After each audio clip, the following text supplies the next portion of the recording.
of class 9th, let us continue science as we are discussing the fundamental unit of life, cell. Today we will discuss the prokaryotic and eukaryotic cells. First, let us know all organisms which are present on earth, these can be classified into two types. जो भी अर्थ पे organisms हैं उनको हम दो types में classify कर सकते हैं, non cellular organisms and cellular organisms. Non cellular organisms वो वाले ऑर्गेनिजम्स होते हैं which do not contain any cell, जिनमें सेल्स प्रेजेंट नहीं होती है, या हम ये भी कह सकते हैं जो सेल्स के बने नहीं होते हैं. They do not contain cells in their body organisation. इसमें एग्जांपल जो है, typical example, that is virus. जो वायरसेस होते हैं they lack any cell membrane, they don't have any cells, hence they don't show characteristics of life until they enter a living organisms. जो viruses होते हैं वो non living particles होते हैं, लेकिन जब वो लिविंग सिस्टम में चले जाते हैं, लिविंग ऑर्गेनिज्म में एंटर करते हैं, वहाँ पे वो लिविंग हो जाते हैं और उसी ऑर्गेनिज्म की जो सेल मशीनरी है उसको वो यूज़ करते हैं रिप्रोड्यूस होने के लिए. सेकेंड टाइप है सेल्यूलर ऑर्गेनिजम्स. ये वो ऑर्गेनिजम्स हैं जो सेल्स के बने होते हैं. इनमें बैक्टीरिया आता है, प्लांट्स आता है, एनिमल्स आते हैं.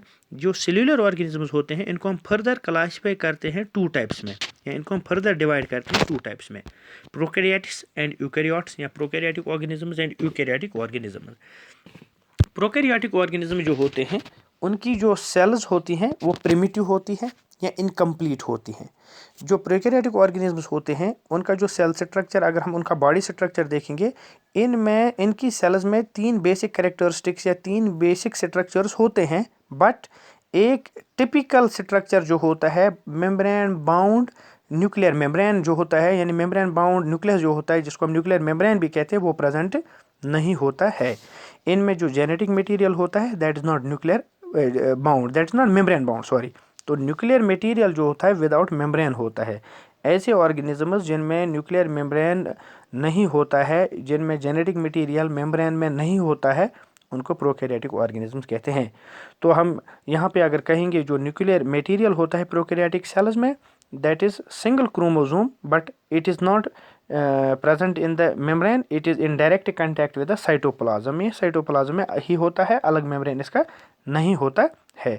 तो जो ये अनडिफाइंड न्यूक्लियर रीजन होता है साइटोप्लाज्म में, क्योंकि अब हम वहाँ पे डिफाइन नहीं कर सकते कहाँ पे है, कहीं पे भी हो सकता है, उसको न्यूक्लियाइड कहते हैं, since there is no nuclear membrane. तो जो प्रोकैरियोटिक सेल्स होती हैं इनमें अदर मेम्ब्रेन और मेम्ब्रेन बाउंड ऑर्गेनेल्स जैसे माइटोकॉन्ड्रिया भी एब्सेंट होते हैं, मगर राइबोसोम्स इनमें प्रेजेंट होती हैं. तो प्रोकैरियोट्स में टू इम्पॉर्टेंट एग्जांपल्स, एक तो बैक्टीरिया आती हैं और एंड साइनोबैक्टीरिया, उनको पहले बिल्यूग्निन अलगी भी कहते थे. Second type is the eukaryotes या यूकैरियोटिक ऑर्गेनिजम्स. ये वो ऑर्गेनिजम्स होती हैं जिनकी सेल्स जो होती हैं वो एडवांस्ड होती हैं या कंप्लीट होती है. इन सेल्स में मेम्ब्रेन बाउंड सेल्यूलर ऑर्गेनेल्स होते हैं, इनको यूकैरियोटिक ऑर्गेनिजम्स कहते हैं और इनकी सेल्स को यूकैरियोटिक सेल्स कहते हैं. Such cells are found in unicellular and multicellular plants and animals. ये दोनों प्लांट्स और एनिमल्स में होते हैं, और यूनिसेल्युलर हो या मल्टीसेल्युलर हो, हर एक में प्रेजेंट होता है. इनमें प्लाज्मा मेम्ब्रेन भी होता है और अंदर से न्यूक्लियर मेम्ब्रेन भी होता है.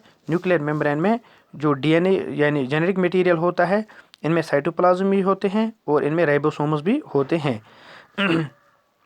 तो इनमें सेल्यूलर ऑर्गेनेल्स भी होते हैं जैसे माइटोकॉन्ड्रिया.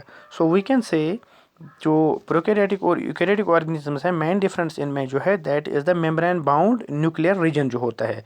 तो इनमें न्यूक्लियर मेम्ब्रेन जो है उसकी बात करेंगे, प्रोकैरियोटिक में वो नहीं होता है, यूकैरियोटिक में होता है. इसी बना पे हम इनको डिफ्रेंशिएट कर सकते हैं. So thanks.